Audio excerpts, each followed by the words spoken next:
Hey, I'm Sloane Morgan Siegel, and what did you mean by title? Sorry. You can just say, and I'm an actor. Oh, there you go. Yeah, I was like title, man. I don't know. My autobiography is I'm Sloane Morgan Siegel. I'm an actor, comic enthusiast, and yeah. So talk about Sloane, you've been acting for a long time. How did you get into the craft of acting? Because it's not an easy thing to get into. Yeah, you'd be surprised because it's not an easy thing.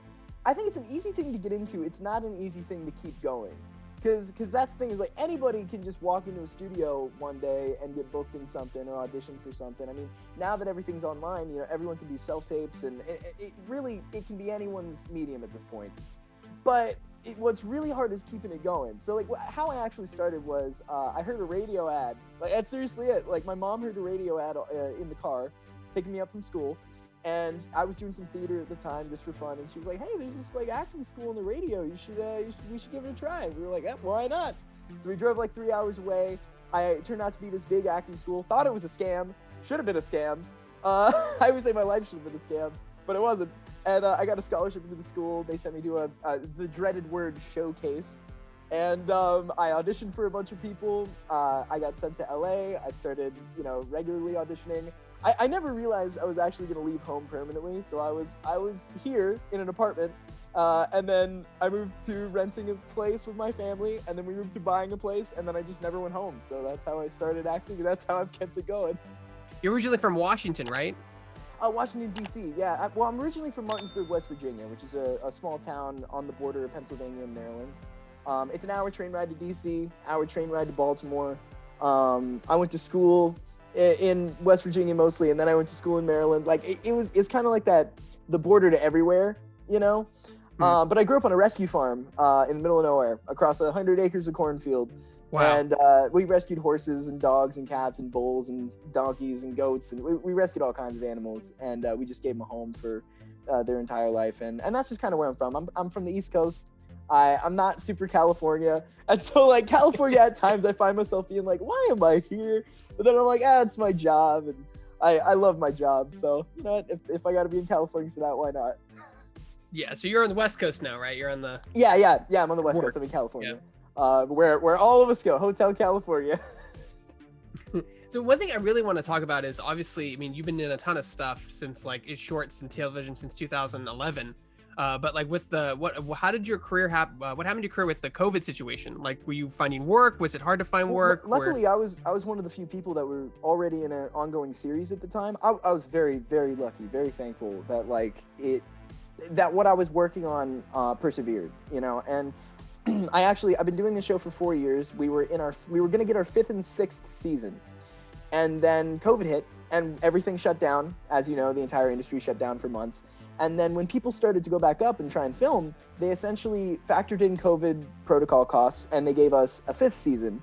And we went to Atlanta to film sort of in July. And we got shut down day one because no one really knew what they were doing. Like, we were one of the first productions to go back into filming in Atlanta. Mm-hmm. And no one knew what they were doing. I mean, you can't really navigate a crisis that you can't visibly see. It's terrifying, and you want to make sure that everyone is safe and everyone is healthy and happy, and they can go home to their families and they don't have to worry. And because that comes first, and then you got to make the show. And so what happened was we got shut down day one, and then we did some rearranging, and then everyone actually understood how it worked. And then so we went back to film, and we didn't have a single positive case, didn't get shut down once again. We shot for 4 months straight. And so I was one of the lucky people that actually got to work throughout all this and wasn't really affected as much. But now that my show is over and the series has ended, I'm still looking for work again. I'm like, all right, well, now I got to do 1,000 self-tapes at a time. And luckily, I'm also working on Gotham Knights. So I'm really thankful for that as well. So how did you fall into the Gotham Knights project? I mean, have you done voiceover work before for games or cartoons? No. So I did an animated pilot a long time ago for Amazon when I was doing an Amazon series. They gave me an Amazon pilot animated series to give it a try. It didn't get picked up, which is sad because it was actually a really cool show with some really amazing animators and writers. And I got to work with Jason Spisak, who is Wally West in Young Justice. Yeah. And it was awesome. I was talking to him and I was like, oh, this is too cool. And I got to work with John DiMaggio as well. It was great. Anyway, I haven't done a whole lot of voiceover, and I haven't done a whole lot of animated stuff. And, you know, I got this audition in like, I'm trying to remember. It was like December of 2019 or something. And I got this audition, and they were like, hey, look, they're not seeing anybody else. You're like the last person they're going to see. Just give it your best shot and see what happens. And so I went in, and it was not what I was expecting, because we did it like it was a normal audition. It wasn't like a voiceover audition. It was an in-person, and they were looking for, you know, a very theatrical kind of like able to get a certain amount of emotions across. And I was like, what's going on here? And then because sometimes they don't tell you what you're auditioning for. It's like a secret, right? So they're just like, you just say these lines. You're like, I don't have no idea, but okay, sure, you know. They didn't even give me sides. I mean, I showed up and they gave me stuff, and they said, all right, you know, it was the same day thing as well. And they were like, you know, just read this over and tell us when you're ready. And I was like, okay. And I walked in, and they were like, look, we're going to work with you here. We're going to see how to do it. It was the best audition I've ever had, actually, because usually you go in, you say your stuff, and they're like, all right, thanks, bye. And you're like, all right, thank you, bye. But I went in there, and they were like extremely kind. They were really trying to work with me and figure out like what I could do for them with the character. And I didn't know what the character was. I had no idea. I was told, it was rumored that it was a Batman game, and I was like, all right, let's just see where it's going. I thought it was Damian, like I said. And what happened inevitably was I ended up not getting it, and then I ended up getting it after a few other people ended up getting it and not getting it. It was this whole back and forth, and then I'm really thankful that I ended up getting it, and that's how it works. And then they flew me out to Montreal to start work, and it's been. I'm not trying to sound like the actor who's like, oh man, I'm so thankful for what I'm doing, but like this is literally my dream come true, and like I'm. Like, this is the best experience of my life, and especially with the people I'm working with, the creative director, the cinematic director, the crew, and the cast, and everybody. Like, I've never had a better, more fun group of people that just want to make something awesome. And especially when it's video games and it's comic book, and those are my two favorite things. So I'm rolling, man. I'm happy. You know, yeah, it's great. It's funny. These from a press side, like there's the entertainment part of it, the film, the television, and the theatrical stuff, and then there's the gaming side of it. And I prefer the gaming side. It feels different, just from how people talk to you and how they work with you and how they treat you.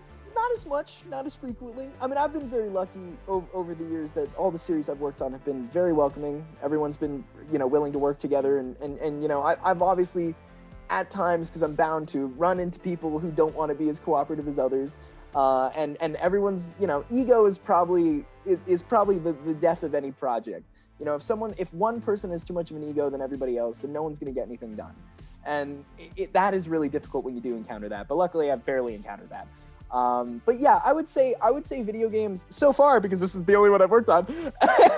So far, like, it has been like 1,000 years more laid back and more exciting, because we're doing incredibly intricate work that should be like monitored and like watched, like you know, I don't know, it should be a lot more difficult than it is, but it just feels so seamless because everyone has been doing this for a really long time. They know what they're doing, and it's fun. We're all here to have fun. And obviously you have deadlines and you have things you have to get done. You have studios that have to approve things, but I would say it's a lot more laid back. Now, when you auditioned for the role, do you think your complexion helped? Do you think your look of like helped for the role as well? Because I would cast you as Tim Drake in like thanks, Titans. Man. Well, I mean, I don't think that really mattered. I think they were looking for a cadence and a voice. I think they were looking for like a personality. And because obviously the character model doesn't look like me at all, which I'm pretty bummed about, because thank you, by the way, for saying that, because I think I look like Robin. I know I can play in live action. You got that young complexion. You got it. You know, you're young. You know, you've totally got this in the Thanks, bag. Right? I mean, I have facial hair right now, but that's just because I haven't had an audition in a bit, and I've just been in the booth working. So I'm like, I can let it go. Like, I don't have to shave, and I'm fine. Come in your jammies. All right, let's do this. Yeah, pretty much. I mean, yeah. People show up like that. I have a Burt Warren Robin costume that I'm planning on wearing at one point just for fun. That's great, man. So talk about, like, you know, in voiceover works, a lot of the times you're given your lines like out of context, you know, like you're just you like, say this line. Do you get like good direction from your voice director to talk about, you know, what just happened and how you react to that, and how, so that way you can act Oh, accordingly? absolutely. I get great direction from Simon. Simon is our voice director, and he's hilarious. First of all, he's got a great beard, a great dog. He's a great voice director, but he usually, sometimes we get stuff where it's like, well, actually, we don't really know what's going on here, so we'll give it a shot, and we'll come back later and see if that's what it was. But pretty much the entire time, they know exactly what they're doing, and they tell me everything that's going on. But it's pretty much self-explanatory. I mean, when you're working with such a, I forget the term. There's a term for it that people use, but it's like an inner lingo. When it's like, if you're in a particular story, that lingo is used, and it's like these are the words you say if you're in this situation. You know what I mean? Like, if you're watching Star Trek and they say, go to warp 9, you have to watch the show to know warp 9. But as soon as you say warp 9, you know exactly what you're talking about. And so I'm in a really good position with that, where like, yeah, they give me the best direction possible, but at the same time, it's like, it's pretty self-explanatory when you're saying stuff within the world, So we talked about this a little bit before I started recording, but Tim Drake's usually the Robin that gets glanced over in media and entertainment. It's always like it goes, Grayson, Todd, skip over Drake, straight to Damian. Yeah. He was in the Arkham series a little bit in the second in the second and third game, but he's a major character in this one. So talk about like how you found out about Tim Drake and how you're treating him, what your interpretation of him in this particular game. Yeah. Well, first of all, when I heard the name, I instantly went to my local comic book store, which I get a stack of Too Many Comics every week. And I went there, and the guy that was at the counter is a friend of mine, and I said, hey, you got any Tim Drake stuff? And he went like, this is his exact reaction. He went, why are you asking for such obscure things, Sloane? Did you book something, Sloane? And I said, no, didn't book a thing. I'm just really interested in Tim Drake. He said, so why are you so interested then? I was like, I don't know. Rob, I don't know much about it. I'd like to learn. He was like, okay, cool. So he started looking for stuff. Like, I didn't admit anything. I was like, no, I'm just looking. But he was suspicious because he knows I'm an actor. And like, I ask for obscure stuff all the time because I like reading into lesser known stuff, but it was just a funny interaction, Anyway, so I started reading. I got A Death in the Family, and I got to the Court of Owls just to, everyone knows that because they saw the trailer. And I was like, I'm gonna read all this stuff and see what to do. And then I just wanted to learn about the character, so I did that. I watched a bunch of breakdowns online. I started looking into all sorts of things. So I just wanted to learn about the character, and I looked for animated representations of Tim as well. So I watched obviously Young Justice, and I watched a little bit of that in the animated series, and I just wanted to kind of compile everything I knew about the character. And for my interpretation of him, I wanted him to be calculated and smart and cool, but also I wanted to keep that young, kid-like whimsy, because he does sometimes act like a kid. As smart as he can be, as serious as he can be, and as calculated as he can be, he is just a kid. So I wanted it to be as natural as possible and as serious as possible at the same time, because when he's Robin, obviously he has to be taken seriously. And also we put a lot of work into it. The writer for Robin, Ben, we had a long conversation about the character and what direction they wanted to go with him and kind of how they wanted him to be. And I don't know, I'm trying my best to describe as much as I can without giving away things. You know what I mean? Like, it's difficult to say exactly the research and stuff I'm doing without actually, but essentially I'm trying to keep him down to earth, relatable, smart, and fun. So yeah. They did say in the behind the scenes for WB, they did say that he is the techno guy of the group. He has all the gadgeteer. He's the gadgeteer. He has all the gadgets and the he knows doodads and stuff that he throws out and does stuff. So that sounds pretty fun. I get some really cool dialogue between me and Babs. And so we're we're obviously the tech ones because she, if you know comics, that's how I'm gonna say all this stuff just in case. If you know comics, so me and her have a lot of cool interactions. And then obviously with Dick and Jason, they're not as techy, so it's there's a lot of comedy there. Yeah, the joke is there's a reason his name is Dick. You know what I mean? Yeah. And you know what? We might have fun with that. Who knows? So, like, the voice for Tim Drake, is that your own voice? Do you put a spin on it? Like, how did you develop that? It's pretty much my voice, but I have a really weird register of pitches that I do, because like in my show that I'm working on, I have a much higher pitch. I have a much different speech pattern. You know, but with this, like, obviously, I wanted to keep it superhero-esque, so I'm not like putting anything on it, you know, crazy, but it is a lot more controlled, and it's a lot more, you know, it's not deep, it's not high pitch, it's just a normal tone, and he's fun, and so I didn't do too much, but I'm doing enough to where it's not just me talking, you know? He's not just gonna walk into a room and start talking like this. I don't know, I'd buy it. yeah, right? Just like, hey guys, what's up, you know? So have you ever, so this is a question, like, obviously you're the voice of Tim Drake in Gotham Knights, but have you ever done motion capture? Did you do motion cap for the character? I did do some motion capture for the character, but then when COVID hit, we couldn't keep going back and forth and working on it. So there are a decent amount of scenes where I'm doing full facial capture and body work and everything. But then they obviously, because of COVID, we can't travel. So they had local actors. David Houdon is my double for most of the body work and stuff. So I've been having a field day learning, number one, how to do motion capture, which was a blast, and number two, how to work with someone else's motion capture. So he's fantastic, and he's gotten the character really well, but it was originally sort of just like fully within my control. Now it's like me and his control. So me and David are kind of building the character together now. So it's not totally me physically now. But yeah, he's doing a great job, and I'm having a blast learning how to do both sides. That's so cool. Like, did you get to play around with the bow at all? Did you get to fly that around on the mocap stage? Do anything fun like that? No, I wasn't in stunts. I didn't get to do that, thankfully. But they were like, yeah, you have a bow in your hand. Just go for it. And I was like, okay. I think that's the hard thing about mocap is like it's pure acting at its core, because there's nothing around you. Like, you're just in a empty stage with cameras all over. You're like, okay, you're like, and go. You know? Like, it's like the premium imagination station, man. It's so cool, because it's just like, all right, there's this and there's that, and you got to make sure it's there. And my years of improv and spatial reasoning really paid off.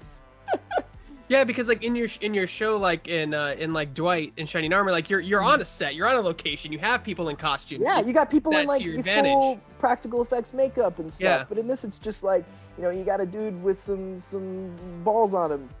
And then, like, that's this person. Yeah, that's that person. This is Batman. That's him. Okay, go. You're like, he doesn't look like Batman. I need more. Yeah. You know? And I mean, it's like it's like when in the MCU, when they film with like Hulk and Thanos and stuff, right? They're like, you know, the actor's down here, but then sometimes you got to look way up there, way down there, because the height of the person isn't always the same. So that was also very different. And then sometimes they're like, just look at the person and then we'll fix it later, you know? I don't really know how the logistics of much works. I'm just the geek having a blast. I feel like I'm undercover, you know? Like, I feel like I'm just some random guy that got picked out to do this because of how, I don't know, how cool all this stuff is to me, you know? Because everyone's sitting there doing their job and all that, and I'm sitting there going, you know? Yeah, well, especially now. I mean, superheroes are huge. I mean, they've really exploded, and to be part of that universe, whether it's a cinematic universe or a game universe, is a big deal. It is. It's a big deal, and it's like, you know, it's not like they're just handing it out to anybody.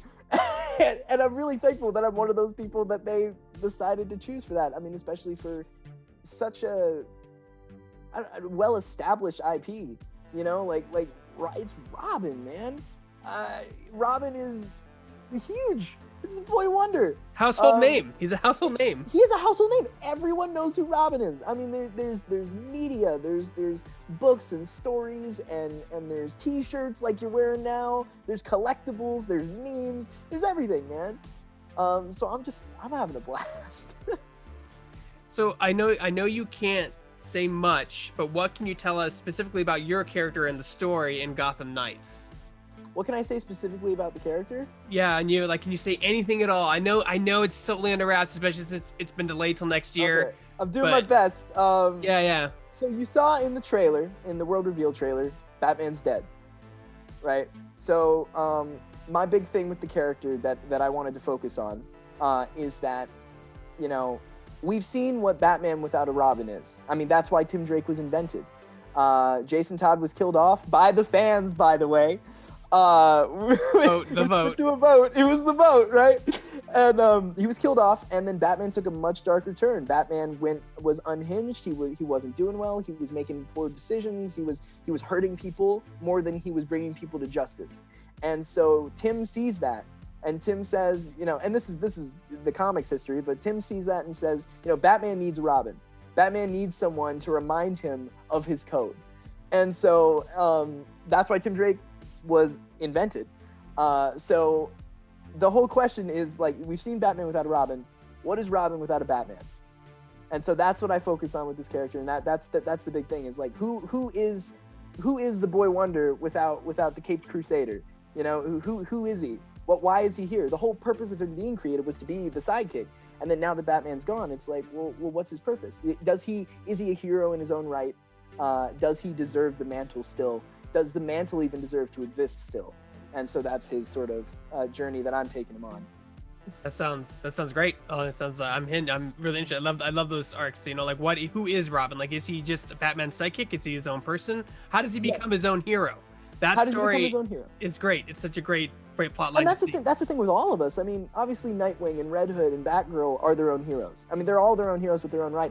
Every one of these characters has had their own series at some point. But now that they're all together in this big, AAA game storyline, I mean, it's like all of them have to figure out, are they heroes? Like what makes them the heroes they are? Now that their mentor is gone, can they uphold his legacy while also creating their own? That's awesome, man. And then where can people go to? So what are you working on next? Like, what's anything you can talk about besides Gotham Knights that you're working on currently that people should know about? Know about? I'm not working on a whole lot right now. I mean, I'm mainly focusing on Gotham Knights, and then Dwight in Shining Armor, my series, their fifth and final season is airing right now every Sunday. So check that out. You can look it up online, watch every episode for free. Don't even have to sign up. And that's all I'm focused on right now. I mean, I got a lot going on in life, just as everybody else does. So I'm doing the best with that. But man, I'm really living the dream working on this thing.